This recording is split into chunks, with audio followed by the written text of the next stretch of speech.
Halo sobat pencinta Donghua, kali ini kita akan melanjutkan cerita Battle Through the Heavens Benua Kaisar. Cerita dan video ini diambil dari channel Nobarta. Tanpa banyak basa-basi, mari kita simak alur ceritanya. Melanjutkan dari cerita sebelumnya, pada saat ini Jing Wuchen mengirim bahan obat kepada klan Gu. Di dalam klan Gu, Jing Wuchen mempunyai teman yang bernama Gumen.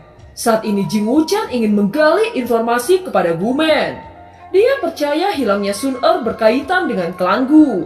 Setelah beberapa saat setelah Jing Wuchen menyerahkan bahan obat, dia mulai berkata, "Saudara Gumen, saya mendengar Anda menyembunyikan kecantikan yang luar biasa. Apakah itu benar?" tanya Jing Wuchen. "Saudara Wuchen, bagaimana Anda mengetahui keberadaan gadis yang sangat dirahasiakan?" tanya Gumen. "Jadi rumor itu benar. Saudara Gumen, bolehkah saya melihat gadis itu? Saya ingin melihat kecantikan seperti apa hingga rumor mengatakan tidak ada yang sebanding dengan gadis itu," ucap Jing Wuchen. Gumen menggelengkan kepalanya lalu berkata, "Saya tidak berani menceritakan gadis itu. Jika ada yang tahu maka risikonya adalah nyawa saya," ucap Gumen. Mendengar kata-kata Gumen, Jing Wuchen mengerutkan kening. Tetapi dia bicara dengan nada mengejek. "Saudara Gu, kenapa saya merasa bahwa rumor itu hanyalah omong kosong dan kepalsuan? Apakah gadis itu sangat jelek sehingga saudara Gu malu untuk menceritakannya dan membuat alasan sebagai mengancam nyawa?" ucap Jing Wuchen. "Apakah Anda pikir saya suka membohongi Anda? Gadis itu berasal dari benua Doki dan dia bernama Sun Er. Dia seperti kecantikan surgawi. Apakah Anda masih berani berkata bahwa rumor itu palsu?" ucap Gumen.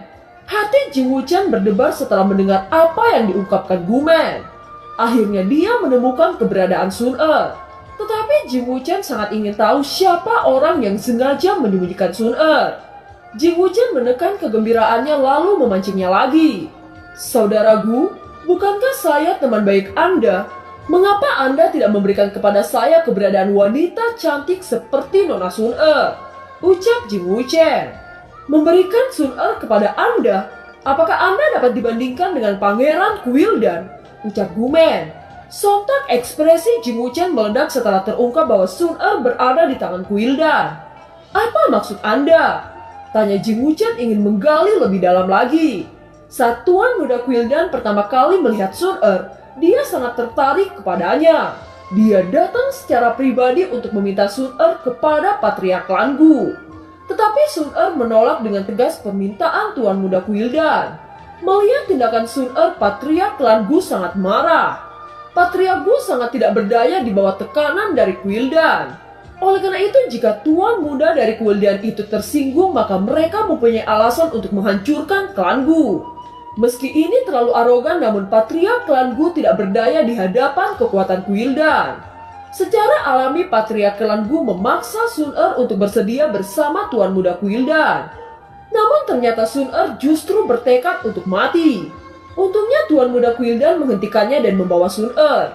Ucap Gumen, "Saudara Gu, terima kasih sudah menceritakan semua ini kepada saya.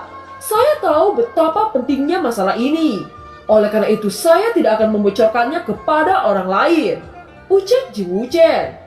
Mendengar kata-kata Jing Wuchen, Gumen sangat lega. Scene berganti. Di Xiaofu Mansion, Cailin bersiap mengikuti Batian dan Huoche pergi ke keluarga Warcraft. Ketika Cailin berjalan, tiba-tiba dia berhenti di depan King Mu'er dan Xiaoqi. Melihat adegan ini, hati keduanya termaksud Xiaoyan langsung berdetak kencang. Xiaoqi hanya bisa menundukkan kepalanya di hadapan tatapan Cailin. Sedangkan ekspresi King Mu'er cemberut karena dia merasa bahwa dia sudah dijadikan tersangka. Kesunyian ini berlangsung sesaat sebelum akhirnya Cailin berkata, "Kalian jaga Xiaoyan dengan baik. Jika sampai Xiaoyan kehilangan berat badan, maka kalian akan menanggung akibatnya," ucap Cailin dengan acuh tak acuh. Baru pada saat ini Xiaoqi dan King Mu'er bisa menghembuskan nafas setelah mendengar kalimat yang keluar dari mulut Cailin. Hanya dalam beberapa hari Cailin di Xiaofu Mansion, mereka mengerti betapa mendominasinya sikap Cailin. Memang pantas bahwa dia adalah istri pertama Xiaoyan dan merupakan nyonya tertinggi di Xiaofu Mansion. Bahkan Zenny tidak bisa berbuat banyak setelah ada Cailin di Shofu Mansion. Xiaoyan tahu jelas bagaimana sikap Cailin. Oleh karena itu dia tidak berani menjadi pendengar ketika Cailin melakukan sesuatu. Kakak Cailin, Anda bisa yakin bahwa kami tidak akan memperlakukan Xiaoyan dengan buruk, ucap Xiaoqi dan King Moe. Setelah itu kerumunan mengantar kepergian keluarga Warcraft dan Cailin. Dalam sekejap keluarga Warcraft beserta Cailin sudah menghilang dari langit Shofu Mansion. Pada saat yang sama seorang intelijen pembawa pesan datang dan melapor kepada Xiaoyan. Patriark Xiaoyan, berita tentang Nona Sun-er sudah ditemukan. Sekarang Nona Sun-er berada di bawah pengawasan klan Gu. Mereka memaksa Nona Sun-er untuk menikahi tuan muda dari Kuildan yang bernama Dandan, ucap intelijen Shofu Mansion itu. Mendengar ini sontak Xiaoyan menjadi sangat marah. Aura Dodi bintang 7 meletus seketika. Bajingan Kuildan, jika Anda melukai Sun-er bahkan sehelai rambut pun, saya Xiaoyan akan menghapus klan Anda dari benua Dodi ini, ucap Xiaoyan dengan sangat marah. Melihat perubahan ekspresi Xiaoyan, Zenny menoleh ke kerumunan lalu berkata, prioritas utama Xiaofu bersiap untuk menyelamatkan Sun-er. Komandan tim utama bersiap mengikuti Xiaoyan menyelamatkan Sun-er. Hari ini kita akan perang dengan Kuildan. Saya juga akan pergi meminjam kekuatan keluarga Zen, Iblis Darah, dan Sangmeng untuk mencegah pasukan Kuildan, ucap Zenny dengan sangat tegas. Xiaoyan tidak menunda lagi dan dia bergegas mengikuti panduan peta yang dikirim oleh Jing Wuchen. Dia terbang dengan kecepatan tinggi. Sun-er, tunggu aku, ucap Xiaoyan.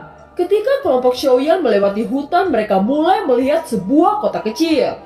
Sesaat kemudian Xiaoyan bersama kelompoknya tiba di gerbang klan Gu. Jika kalian ingin masuk, laporkan nama kalian. Jika tidak, maka Anda akan dihukum sesuai aturan klan, ucap suara penjaga itu. Keluarga Xiong, Xiaoyan, saya ingin menemui patriark klan Gu. Cepat laporkan, ucap Xiaoyan yang tanpa menunjukkan rasa sopan. Penjaga itu sangat terkejut. Paksaan yang dipancarkan dari tubuh Xiaoyan sangat kuat. Kedua penjaga itu buru-buru memasuki aula untuk melapor. Ketika menerima laporan itu, semua penatua dari klan Gu sangat terkejut. Xiaoyan ada di sini. Mungkinkah dia tahu tentang Sun-er? Ucap patriark klan Gu yang bernama Gu Feng. Mereka telah lama mengetahui bahwa suami Sun-er adalah Xiaoyan. Pada saat ini mereka tidak membiarkan Sun-er mencari suaminya. Sekarang setelah suami Sun-er datang ke sini, bagaimana mereka tidak terkejut? Penatua kedua berkata, 10 tahun yang lalu Xiaoyan tidak tahu kedatangan Sun-er. Saya pikir Xiaoyan datang untuk masalah yang lain, ucap penatua kedua. Klan Gu berada di tempat terpencil yang berjarak 18.000 mil jauhnya dari kota Jucheng. Apakah menurutmu Xiaoyan datang ke sini hanya untuk bermain-main? Kita akan menemui Xiaoyan, ucap patriark Gu Feng. Setelah beberapa saat, Gu Feng dan para penatua datang menemui Xiaoyan lalu berkata, saya tidak tahu apa yang membuat keluarga besar Xiao datang ke klan Gu kami, ucap patriark Gu Feng, dan kedua tetua menyapa di depan aula dengan senyum di wajah mereka. Tetapi senyum itu menegang saat merasakan aura kelompok Xiaoyan. Gu Feng mempertahankan senyuman di wajahnya dan mengundang Xiaoyan memasuki aula. Setelah tiba di aula, patriark klan Gu berkata lagi, ada keperluan apa patriark Xiaoyan datang ke klan Gu saya? Tanya Gu Feng. Saya datang ke sini untuk menanyakan sesuatu. Dalam beberapa tahun terakhir, apakah ada banyak orang-orang klan Gu yang menerobos Dodi? Tanya Xiaoyan. Setelah Xiaoyan mengajukan pertanyaan ini, ekspresi semua penatua sangat berubah. Mungkinkah berita Sun-er sudah diketahui? Xiaofu sangat jauh dari kediaman klan Gu. Tetapi apa maksud Xiaoyan dengan sendirian di sini? Gu Feng memperkuat ketenangannya saat berkata, saya tidak mengerti apa yang dimaksud saudara Xiaoyan, ucap patriark Gu Feng. Mendengar ini Xiaoyan tersenyum aneh. Dia berkata, baik, sepertinya saya harus membuat Anda lebih mengerti dengan pertanyaan saya. Apakah baru-baru ini orang klan Gu menerima Sun-er dari benua Doki? Tanya Xiaoyan. Mendengar ini Gu Feng langsung diam 1000 bahasa. Apa yang dia khawatirkan benar-benar keluar dari mulut Xiaoyan. Dia masih tidak mengerti mengapa Xiaoyan mengetahui peristiwa Sun Er. Namun Patriark Gu Feng masih berpura-pura bodoh saat dia berkata, "Saya baru ingat bahwa Patriark Xiao berasal dari daratan Douqi kan? Ternyata kepala Xiao datang untuk mengunjungi teman-teman sebelumnya." Ucap Patriark Gu Feng setelah dia menoleh ke penatua dan buru-buru berkata lagi, "Saya telah melihat banyak orang dari semua benua selama beberapa tahun terakhir. Namun saya tidak terlalu memperhatikan. Apakah para tetua mengerti?" Tanya Patriark Gu Feng. Penatua secara alami memahami arti Gu Feng. Segera mereka memasang tawa palsu saat berkata, "Saya memang bertanggung jawab untuk hal ini. Namun saya khawatir akan membuat Patriark Xiaoyan kecewa ketika mendengarkannya. Sebenarnya tidak ada anggota dari klan Gu yang muncul dari benua Douqi selama 10 tahun ini. Oleh karena itu tolong berikan informasi teman Anda kepada kami. Begitu dia muncul di masa depan kami akan memberitahu Patriark Xiao." Ucap penatua pertama klan Gu. "Hahaha, saya sangat kecewa. Apakah Anda bertiga masih berpikir bahwa saya tidak mengetahui yang sebenarnya? Jika Anda tidak menunjukkan keberadaan Sun Er sekarang, saya tidak menjamin konsekuensi apa yang akan Anda terima." Ucap Xiaoyan dengan ekspresi dingin. Setelah mengatakan itu, tekanan ekstrim yang dipancarkan dari Dodi Bintang 7 meletus. Melihat Xiaoyan sangat marah, masing-masing dari kelompoknya memancarkan tekanan yang hebat. Sontak kedua penatua dan Patriark Gu Feng menjadi pucat. Kaki mereka bergetar hebat. Tekanan energi ini sudah mampu untuk menjungkir balikan klan Gu. Apakah mereka semua Dodi Bintang 6? Ucap ekspresi pucat Patriark Gu Feng dan para penatua. Wajah Gu Feng terlihat sangat jelek dan buru-buru berkata kepada Xiaoyan, "Patriark Xiaoyan, meskipun klan Gu saya lemah, itu juga keluarga terafiliasi dari Kuildan. Jika Anda bertindak secara tidak masuk akal, Anda akan menerima kemarahan Kuildan." Ucap Gu Feng. "Mengapa Anda harus mengucapkan kata-kata itu? Sungguh menyedihkan." Ucap Xiaoyan mengulurkan tangannya dan meraih leher Patriark Gu Feng. "Dengan menggunakan Kuildan untuk menggertak kita itu sama sekali tidak berguna. Apakah Anda pikir kami tidak tahu bahwa Anda menggunakan Sun Er semata-mata untuk menyenangkan cucu Kuildan? Anda sudah menerima banyak toleransi dari Xiaoyan, tetapi Anda justru memberikan penjelasan yang tidak ingin kami dengar. Apakah Anda tahu bahwa Sun Er adalah istri Xiaoyan?" Ucap King Mu Er. "Xiaoyan, apakah Anda tidak takut bahwa orang-orang Xiao akan dihancurkan oleh Kuildan? Tidak ada gunanya mempertahankan wanita yang bisa membuat malapetaka bagi orang-orang Xiao kan? Biarkan saya mengatakan yang sebenarnya. Sun Er pasti menjadi milik Dandan. Saya akui Anda lebih kuat dari kami.